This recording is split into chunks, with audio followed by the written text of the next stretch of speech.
I was listening to a video of a lady who works in film industry. She's very smart. This is not even here, it's in the US. And I was like, what? Yeah. So the lady, they have been offering like directing a film.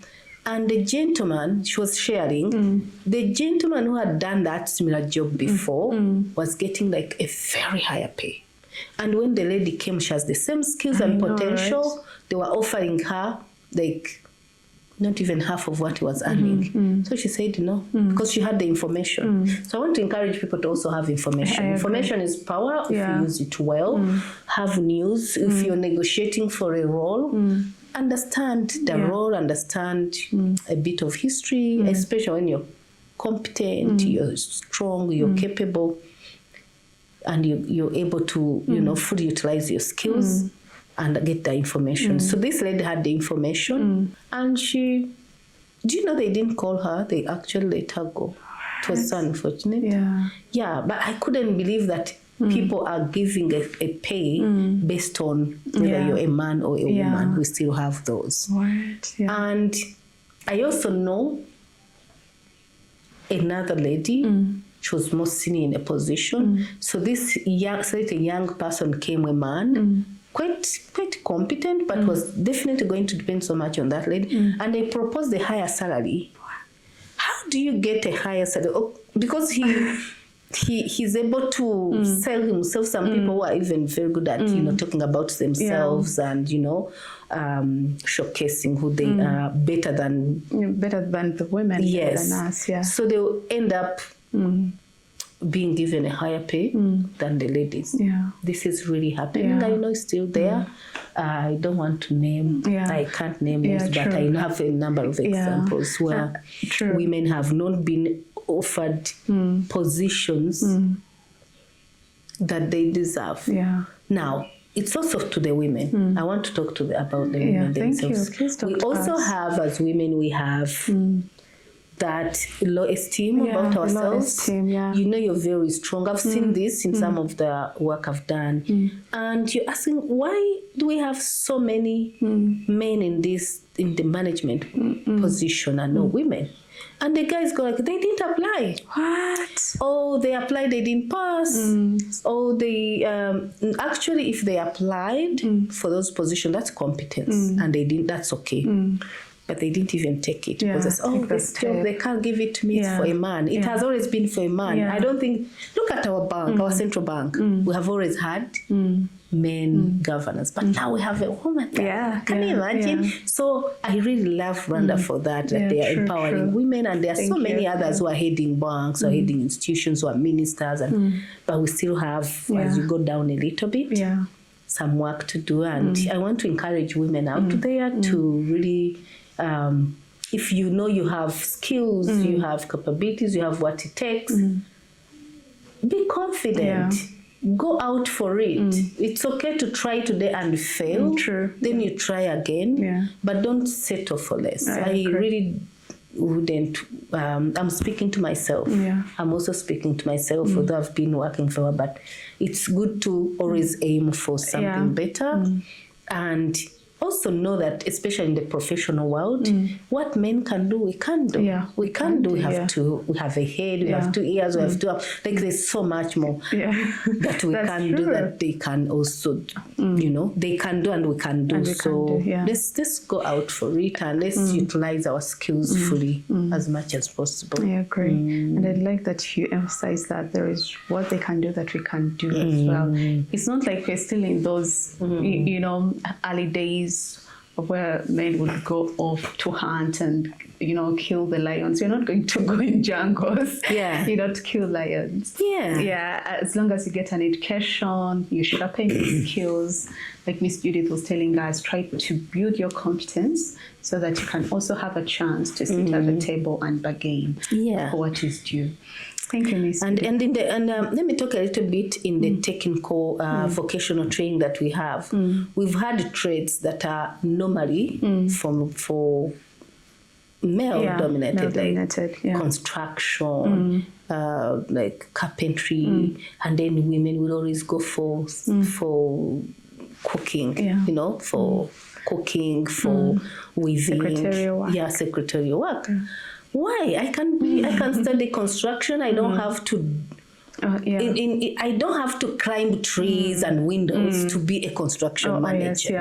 Yes, I can supervise. I can understand how things work. And it doesn't really mean, by the way, that being a competent woman, you disregard culture. You don't, true.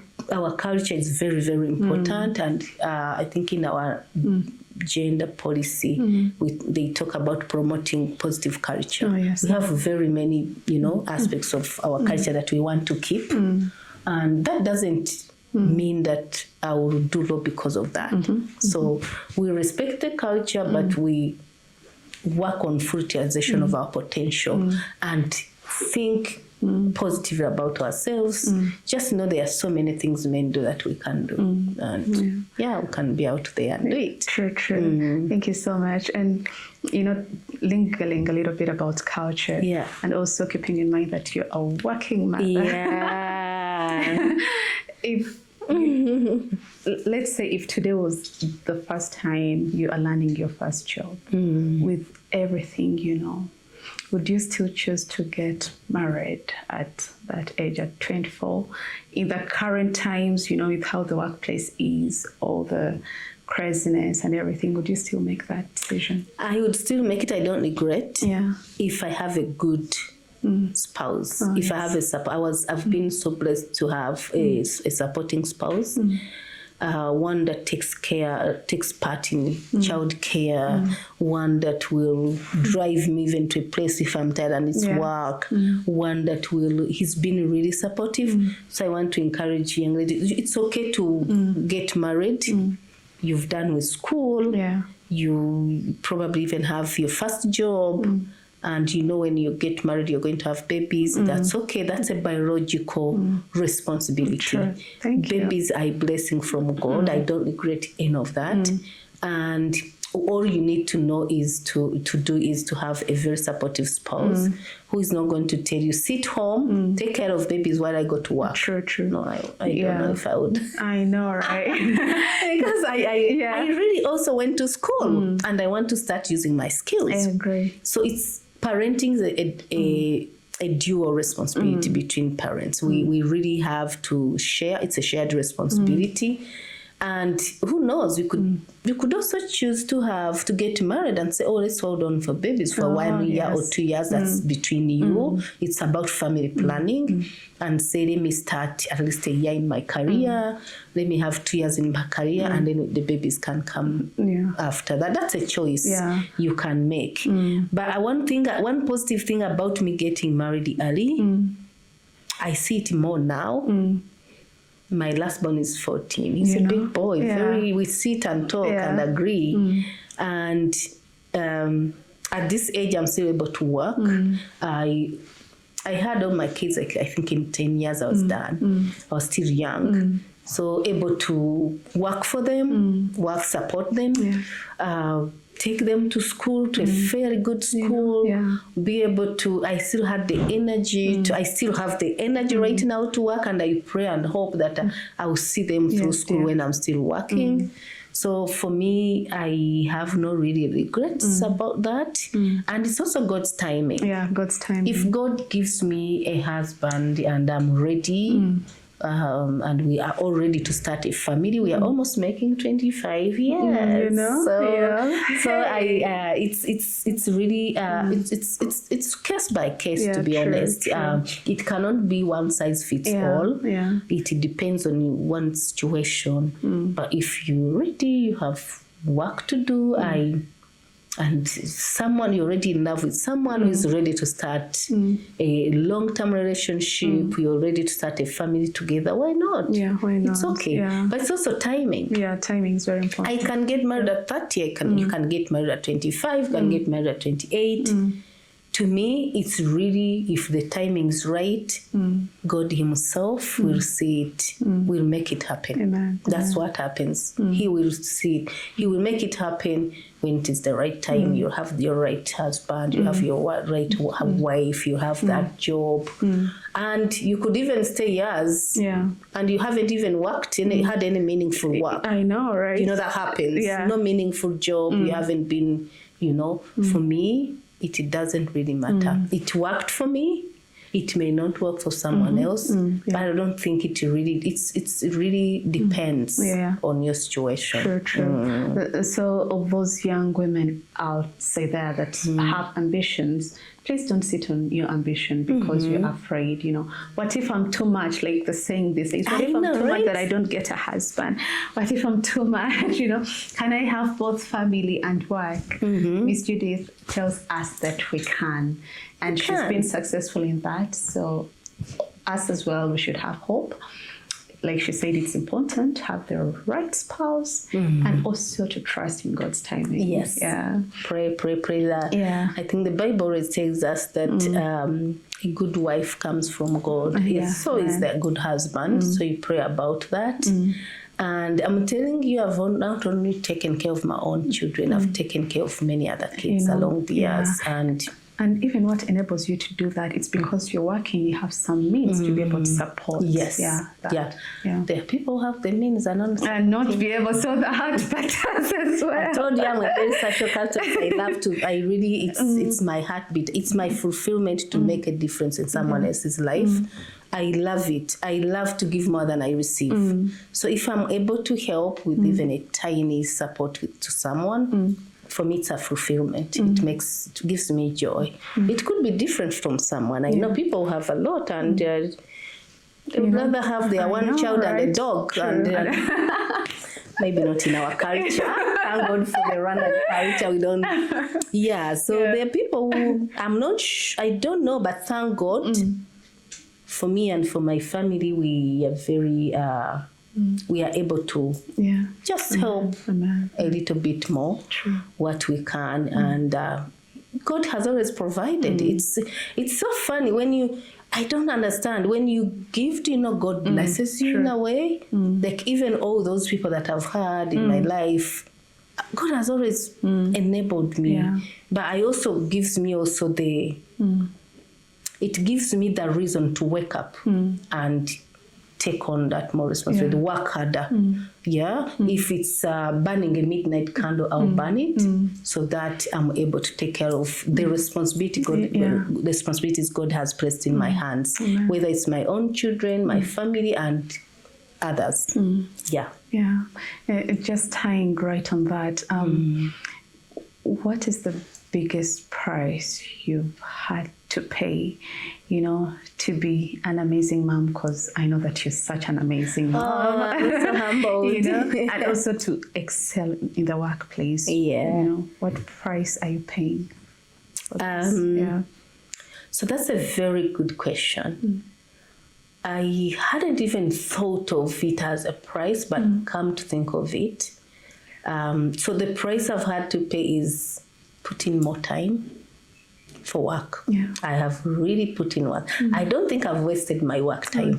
I've really put in work. There are times I've worked late. There are times I've really put in more energy and more work to be able to take care of the responsibilities. I always feel like God has given me these responsibilities on purpose. And He has, you know, He knows that I'm able to do them. So I will not always sit down and say, oh, God has given me these children and these responsibilities. Let Him come and feed them. No, I have never. And you know what, Olivia? I've never at any one time questioned or felt like, why do I have to have these responsibilities? Each time I'm able to make a tick a box, I feel so happy. Each time I'm done with fees of someone, I've bought a meal for some people, I just feel that sense of fulfillment. I don't know if it's me, but I know anyone out there, if you do, you purpose it to support someone or, you know, make a contribution, you will feel good. You will feel good. So that's the price, working hard. sometimes missing out on some social activities. Do you know I'm even a social person? I actually I manage between work, between my family, between a local leadership, I'm into local leadership, between my church. So there's a way I've been able to multitask. So multitasking has helped me. And I have a very good network of friends that are supportive, that encourage. I've had opportunities because of friendship. I've had good opportunities because of the networks I make. One thing I've really also done, in my life is to keep the friends I make. It's not easy to get a new friend. If you lose them, you may not get a replacement. So it has always been my conviction, and I've worked hard to keep the friends I make because they came in my life for a reason. But also lately, I've been praying and asking God to bring only the friends that He thinks are not going to make me stumble. I never thought of that before, but now I've been really praying for the right friends into my life, the right connections, the right networks. To an extent that because I've prayed about it, I know God is fulfilling His promises. When I get a new person into my life, I know, I think God is doing this. Believe me, even with my social character, some friends can be draining. We can have network of people that will come into your life and they are very energy draining. They are not there. If you're Christian, they can make you stumble, or if they are... But if these are just people coming and God has placed them into your life, so they are friends, it's very important to keep them. And I've tried my best to do that. Even those I've lost maybe touch because of phases. It's only a phase. When we connect again, we are the old good friends. Good old friends. Good old friends indeed. What is one of the biggest advice that your friends have given you that has helped you to keep growing in your career? So one of my friends told me, and that's why I made this decision lately, that sometimes I should choose some of my social responsibilities wisely, because when there are too many, they can drain you and get compromised. So that I'm working on, and I've tried. One thing that has helped me in my career is really being that relationship with the people. I'm a very open-minded person. For years I've been really more open than now. Wanting to let people know what they shouldn't be doing, because I think maybe it could change them. And receiving feedback helps me as well. But along the years, I've also learned to read between lines and choose to let go of some things that are not very, very important. Even in the workplace, if something's really... I find it's not really fair, or it's not good, it shouldn't be done. But then I look at it and I'm like, let me let go. It won't kill me. Other things I've also learned is to understand my sphere of influence and my sphere of control. So that's very important. There are things we have control over, and you can push and go for it and make those changes. And there are things you don't have control over. So I've learned to let go. Those I completely have no control over. But those I have a sphere of influence that I can make a difference. I can change this.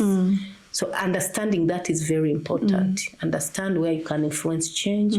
Understand where you can have control. Understand where you have no control. And learn to move on. Learn to... moving on is crucial, most of for women, Yes. Because we're emotional beings. We tend to... you know what my boys tell me? You know, my boys are they are peacemakers. They like to have peace at home. They don't want... as women, sometimes something will upset you and you tell them... So they have learned they told me a word that has actually worked for me. I think it's me who says, "Mommy, let it slide." Let it go. If they think, if something's done, it's already done. Don't dwell on it. Let it not really take your energy and, you know, stay on it forever. Maybe work on how to stop it next time and avoid it. But don't, I'm really learning to also choose my battles. That's what they say. Which battle can I fight? Which battle can I let go? I can't win this one, then I'll I need help in this one, then I'll seek help. I need advice on this one, then I will do that. But friends are very, very important. Have been important in my career, my supervisors, my colleagues at work. I've also learned by just observing. Oh, yes, yeah. You know, you can learn so much. Even children learn from us more through observation than the words we tell them. So in my career, one other thing that has really also helped me is being honest. Like being integrity. Integrity is very, very important in your workplace. Is when I'm coming to you and saying, you know, Olivia, this is ABCD, and at the back of my mind, I know it's EF. It's XYZ. It's not necessarily ABC. So that is something I avoid. I prefer to be truthful. Sometimes the truth is not really loved. Sometimes people don't love the truth, and that's when now I would rather understand, do I need to say this truth? Oh, yes. What happens if I don't say it? I think even the Bible, not all, even the Bible teaches us to mind our language, to not control our tongue. True. So early days, I was a little bit like, no, it's, you know, rights, you know, fairness. It's not right. You shouldn't. Not right. But who am I? I know. Who am I? Because I'm also not perfect. Only Jesus is perfect. Yeah, indeed. So so being honest is very important. The workplace, in my career has been involved. But one other thing that has really been instrumental in my career is the skills I've used. I've done my best to the technical bit of my skills to use them or to do my work technically and being able to do what I know how to do and avoid being a mediocre. Yeah, true. And ask clarification where I need it. And continuously, by the way, one thing I didn't tell you, I have all these years, I've continuously improved my skills. I never settled for just one degree. I never settled for one master's degree. Wow. I kept doing these professional trainings that are very hands-on, and these have helped me so much to grow my career. That's why I told you earlier that young people out there, young ladies, don't just settle for that one degree. You work on your other soft skills, work on other technical skills, and move with the move. The world is moving and changing so fast. Technology, you know, our entire environment changes all the time. So you need to be able to cope with the changing environment and change with it and be able to fit in. So I've done that. I've tried. Thank you so much. You've done it and you've done well. So your first job was in marketing. I know. I mean, how did you transition to get here where you're now making partnerships and all this great work you're doing? It's been a journey. Long story short, marketing, then audit. Audit was very interesting. I tell people I bought my first car from audit. From my audit pay. I actually bought my first car a little bit, like maybe 2-3 years in my job. And that was my job. Then I left to do my master's degree. Coming back, I had an opportunity. This is, for me, I always think my master's degree was like a turning point. Having the opportunity to get a very competitive scholarship that I was able to get, and being able to be exposed as an international student in England. I had so many the students from other, countries, and that exposure really helped me. That time, I was able to also, now I'm taking you a little bit through the journey of marketing, then audit, then going for my master's, leaving my little girl, baby, and my husband behind. And then that time international students were having opportunities to work. So I got a visa to work and get international exposure. That too, I think I stayed for another 2 or 3 years. Then when I returned, I have had an opportunity to work in some international organizations. So remember, when I left as an auditor, auditors look at things, how are things, they help to us to see if you did what you said you did. They look at if systems were fault. They look at financial, it could be financial audit or performance audit, all that. So coming back, I did my master's and I did my research in performance management. It was still making sure performance is, in projects, in people, because that's when organizations thrive if they have performance. So when I got back, I had an opportunity to head a monitoring and evaluation department it was an IFAD-funded project. That was my first role, and my leadership skills actually started there because I had people. And this was a program that was about to end, and my work was to see it close smoothly, which I did. So that's when I started in seeing how projects are monitored, doing work, monitoring projects, making sure that they are effectively implemented, looking at efficiency, looking at results. My passion for results started then. And went into government. This is the same area. I was an M&A expert. And that area looked at, really how programs and projects are being performed. And as luck would have it, my organization was more into capacity development. I had an opportunity to go and study development evaluation in Canada, in Ottawa. It's called APDATE, and that was really good. So when I came back, that's where my area really grew. And continued to do quality assurance of programs, monitoring their implementation, participating in evaluations, making sure that programs really lead to results.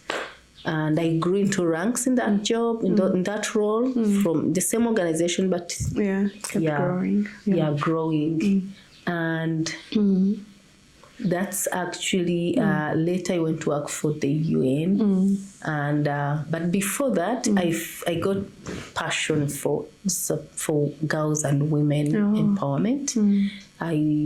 Because of capacity development, and we were working in different sectors, and I knew how women have been marginalized for years, how they have in education they have been really they have dropped out more compared to men. When you go in the higher education, they are less even up to this day. If we are to count PhDs or master's level, you find less women. So I grew the passion for supporting women and girls and empowering girls in education and all that, advocating and supporting somehow. And that's how I ended up getting my first job with in the UN as a national coordinator. I was coordinating a joint program that is in the other 7 countries. I was looking at women empowerment through agriculture and other sectors. So I'm still here in that area. And then, of course, when I was still in government, I had a team. I was leading. I was doing a lot of stakeholder engagements. I was participating in proposal writing and in partnerships, getting new development partners on board. This is when my career went into that, grew. It hasn't really changed much. Right now, I still am in partnerships and social mobilization, but I also participate in program design, because if you're going to fundraise for a program or a project, you have to design it. So it hasn't really changed so much, And when I have a chance, I still provide capacity to other people. They call me, I don't go to, but the people who know my skills will say, oh, can you come and take us through this area? Can you train us in gender and women empowerment? Can you provide us, can you look at this program for us? So whenever I have time, I'll do it. I still have passion for capacity development. What I know, and it helps me to keep learning. The more I provide backstopping or provide support or use my skills on anything, I continue to grow and I continue to evolve, and I get to understand, this development world is also evolving. So that keeps me at par. That helps me to keep up with the changing environment in our country, in the region, globally. Long one. I hope you picked what you wanted. It's really worth it. It's worth it. Thank you so much, Miss Judith. Thank you. So I'll end with this question. So maybe just one small thing. I want to encourage the young people out there. You may go to school to do a specific area. But the opportunities that come, the alignment is sometimes will be there in the early years, but as we grow into leadership roles, don't be stuck on that. So that's why I'm not so stuck. You could use your technical skills to support the teams you supervise. I'm not an M&E right now, but because of that skill, my team, I'm able to support the team that I have into that area. I am able to ask the right questions in finance because of my background in finance. And that's what actually my MBA teaches us to be managers that can ask the right questions in every department of an organization. So you don't have to be stuck on being... you can't say, I'm a lawyer, I can't lead an organization. No. Your legal skills will definitely be used somewhere in that area. You see, ministers, they don't have to be experts in that sector because they have people around them. They just have to be able to lead, to guide, to have that helicopter view over the organization or the ministry they are leading. And that's leadership. True. That's leadership. You're right. Thank you so much. I'm sure there is a young woman out there after listening to this, they're like, wow, how do I become Miss Judith? As in, not the person, but maybe that experience. How do I grow to that level? Or what advice can you give them? What steps should they take, to keep growing and thriving? And, So for me, maybe three things. Consistency is very important. You need to be consistent in what you want to be and become. Don't scatter so much. I have a few skill sets. But you pick those skill sets that you want to be good at. I've been exposed to all these places and all these areas, but I can name my skill sets. I can say I will do a very good development. I can do a development evaluation. I can monitor program. I can do program management. That's all about program management. I can build capacity in areas that I'm competent in. You may be very technically strong, but you can't stand there to teach. You cannot train people in this area. So you being able to share the knowledge you have and coach other people and mentor someone, that's building capacity. You being able to do that's important. So for the young people out there, be consistent and be clear with what you want to become and go for it. Work on it. Don't just sit back. Really, whenever an opportunity arises, like I told you, I've had so many other trainings and I've attended seminars and I've been exposed to different networks. They really help. So make sure you're able to do that, Each year, make sure you add something on your knowledge, add something on your skill. You don't have to go register into a degree and pay another degree. No, but even those short courses, learn a skill. Learn a skill that will complement what you already know or be a supplement to what you already know. And keep the right networks because they'll help you with opportunities. Someone will tell you there's an opportunity here because you went out there and networked, or you took your time to find the right person. One thing I also tell people is to get mentors. You see, I mentioned some of the people I've had very good mentors. People will guide you. Right now I'm mentoring a team of 5 ladies, young professionals. And I am so in love with that, you know. And some of them, actually, the organization came and requested me to come and mentor them. So it's specific areas. I'm mentoring them in mail, you know, monitoring, evaluation, and learning. And the other one is into performance HR performance management. So for me, taking time off, that's free, completely free. I am not paid for that, but it gives me fulfillment if I'm able to make even a small contribution to their professional growth. Thank you so much. And maybe the last one would be, I'll keep emphasizing, when you have an opportunity, please don't be lazy. Do your work. Do it to your capacity. Do it to your full potential, and ask. It's always a learning process.